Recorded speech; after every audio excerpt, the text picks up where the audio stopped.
welcome to Niecy's World. This is Shanice, and if you're new to my channel, do not forget to hit that subscribe button. If you're returning, welcome and thank you so much for returning. On this video is to talk about how to be productive working from home. And when I mean productive, I mean how to create a work-life balance where you're not overwhelmed, burned out, and you're still productive and still maintaining your job, your mental space, and life overall. These are a few tips here and there. These are from my own personal opinion, so if you have any other tips, leave them in the comments below. I'll definitely love to hear them, and probably others would love to hear them as well. So first is first, every morning when I wake up, I get myself situated and my little puppy situated, and I let him use the bathroom, take it for the walk, all this stuff. What I always do, and I always recommend, I always make sure I have breakfast, and I sit down away from my desk and eat breakfast. So I eat breakfast at my dining table, and I enjoy my breakfast, and I take a minute to hoosah before I log onto the computer. I feel like that's very important. And yes, I cook my own breakfast, and that's just to help me get into my mental space before I reach to go into work mode. And I feel like that's very important. A lot of us do not have that chance where we take the time out to sit down and eat our breakfast before we start working, and we eat while we're working, and I feel like it's not helping us create that work-life balance and be productive as we would like, and that can create a burnout. Second, what I do is, like, when I log on to my desk, I make sure, like, I check all my emails to see what's important and what's least important. Everything is important. Everything's a priority, top of priority, but you get what I'm saying. I always try to prioritize the most important things I need to get done and the stuff that can wait. That's just how I have to prioritize it, especially as somebody that works in corporate America, or hell, this is like life overall. We have to know what we have to prioritize. Everything is a priority on top of the priority, but you need to reach the number one priority on top of that priority first. That's something that I learned, and I've been learning. I'm still learning. I'm not gonna lie to you. I'm still learning, because sometimes it gets overwhelming when there's so many people coming at you at once. I have to take a step back and be like, wait. The next thing that I do that I feel like is very important, when I start to get overwhelmed, or when too many emails are coming in and there's too much stuff going on, I step away from my desk and I take my dog for a walk. And that's like usually a 10-minute walk. And this, because he has to use the bathroom. And, I do that also for my personal self. I understand that some individuals, like, right now we're heading on to winter time, fall time, so temperature is a little bit dropping here and there. But I would recommend, even if it's inside your house, step away from your desk for like 5 to 10 minutes. And I'm talking about short breaks. So even if every 2 hours you gotta take that 5 to 10 minute break, that's the best thing to do when you're overwhelmed. I know we have meetings that are back to back to back, but when there are meetings that are back to back to back and stuff like that, and trust me, I've been there when I have meetings that were literally back to back to back to back. Anytime when you have an inch to yourself, step away from your desk. If you do not do that, people will ping you, and they will see that you're available, and they'll ping you, and you will lose your mind, and you could snap. And I'm not saying it in a bad way, but that could get overwhelming for anyone working. Is when you have been in meetings, like, let's say you log in at 9 o'clock, you have a meeting at 9:30, then at 10:30.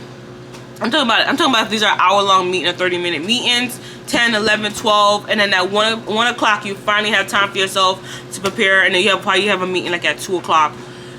Leave your desk. If you do not do that, you will stick on your desk, and literally you will get burned out, frustrated, overwhelmed, and you may accidentally snap on somebody when it's not intentional. So I always advise, if you can, try to take that 5 to 10 minute break to use the bathroom, drink water, just to walk and get your blood flowing, your mind running, and stuff like that. I tell you, that's very important. And coming from somebody that, next is, when it comes to lunchtime, I take my hour lunch. You know why? Because sometimes I do tend to work a little bit over in the evening, especially if I'm trying to catch up on something, or I'm breaking through and I just want to finish it, done deal.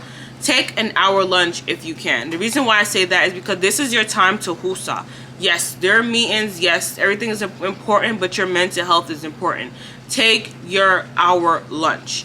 And when I mean take your lunch, don't sit at your desk and eat. I sit at my bar stool and I sit down and eat. I at my dining table, sit down and eat. This is the time for myself. Sometimes I sit on my couch and I just relax and watch TV, because this is my time for myself.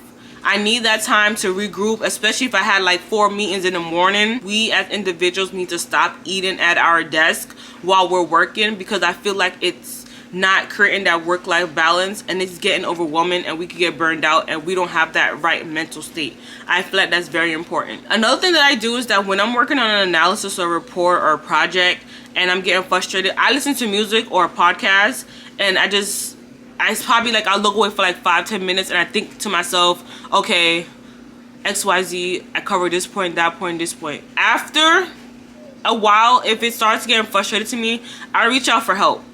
That's something that I feel like we need to start doing. I know other people have priority upon priority, but I feel like if we reach out to another person, they may be able to answer something within 5 to 10 minutes, and we're here taking 20 minutes, 30 minutes, an hour to fix. You know what I mean? I remember I had an issue with a Power BI report that I could not fix, and I went to my manager, and he was like, ask X, Y, and Z. I asked this person, and she took literally 5 minutes, and I was done. And they took me something that was taking me like a whole week to try to figure out. I'm over here on YouTube, Google it, everything.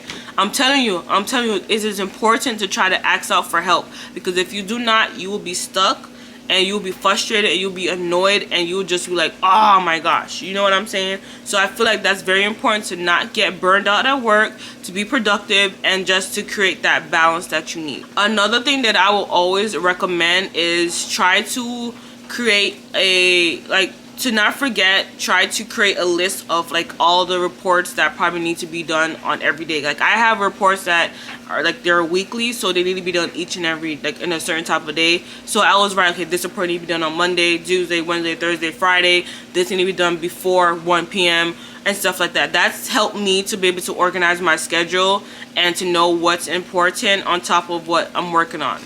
Another thing, whenever you get emails about more work to do, aka like another analysis, try to figure out if it's an analysis, like look at it and say, oh my god, it's something you can answer now or something you have to wait.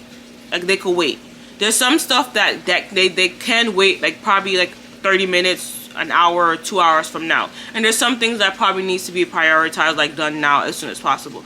But remember, because sometimes we get so overwhelmed with trying to keep on top of our work and other stuff that's coming in, that we lose track and we get frustrated. And that's what's messing up with corporate America, is that we're getting frustrated and we don't know how to basically, you know, whoosah from that moment. So I would definitely recommend those few items. And lastly, if you can, I would definitely recommend in the evening time, if you could go to the gym, that helps. Even if you go to the gym, go on the treadmill, just walk for 30 minutes to 45 minutes. Try to do something to be active in a sense, because that helps me, so I could be able to release some of my, like if I'm stressed out, because we always get stressed out at work. I don't want to hear people saying, well, I don't get stressed out. Yes, you do. If you get stressed out at work, I feel like that helps to release some of the stress and to help you to woosah, calm down, and to regroup. Very important, try to do some type of physical activity, even if it's to walk, even if it's like, even if you just go on YouTube and click a yoga to watch, or Netflix. Netflix have a few yoga. I didn't even know they had yoga showing on there, that you could just take 5-10 minutes out of your time to. Some of them are so short, like it's like 5-10 minutes that you could do a quick yoga to get your mind to woosah. Because if we do not do that, we are gonna get so frustrated, burned out, annoyed, frustrated, everything in one. And that's the last thing I want any of us to do, and I'm speaking it from myself personally. And take the time out to realize you are number one. Your priority is you and your family. That's one thing that my director, he stressed out to us. He said at the end of the job is gonna be here, but our family is number one priority, always. So if you don't feel good one day, take your sick day. If you want to go on vacation, don't say, oh my god, the work is gonna be there at the end of the day. One thing I have realized is that when my uncle passed away last year from cancer, I was doing a lot last year. When he passed away last year with cancer, and he was like literally almost close to his deathbed, I remember he kept complaining about, oh my god, he has to get back to work. And we're like, you're in the hospital, what are you doing? He kept talking about how he had to get back to work, who's going to do the work when he's not there. That was what he was stressing about the last few months up until his death. So I'm letting you know this from now. The work is always going to be there. Yes, it helps us with our bills, income, etc. But when I tell you, focus on yourself and try to create a work-life balance. Because if we're not, we're gonna work, and we are gonna get so overwhelmed, burned out, and frustrated, and it's not gonna be a good look. I'm telling you, these tips are sometimes what help me get through my day. I'm not gonna lie, sometimes I even call my mom and I'll do like a quick 10-minute vent session, and she just listens. And she's like, I understand. And I do the same thing whenever she calls me 10-minute vent session, because I feel like those are actually good as well. Just to vent for 10 minutes, oh my god, da da da, oh my god, da da da, and then you're done. That's out the way. I feel like that's very important for us to do. Don't keep it bottled in. Don't like have a sour face about it, you know what I mean? Don't think like, oh my god, I have to go to work because the work is not going to get done. Don't think like that, because if you do that, that will consume you. Your life will be only thing about work, and you need to create a work-life balance. Yes, we need a paycheck. Yes, we're scared because there are layoffs and firings and all this stuff. Yes, I understand that, but the goal is to create a work-life balance, be productive, and not get burned out. That's the whole thing that I want you guys to take away from this video. So thank you guys so much for watching this video. If you have any other tips or stuff, leave them in the comment below. I would definitely love to hear them. Always enlightening to hear. So thank you so much, and check out all my social medias. Don't forget to rate, share, like, subscribe, tell a friend, all that good stuff, and stay blessed. Bye.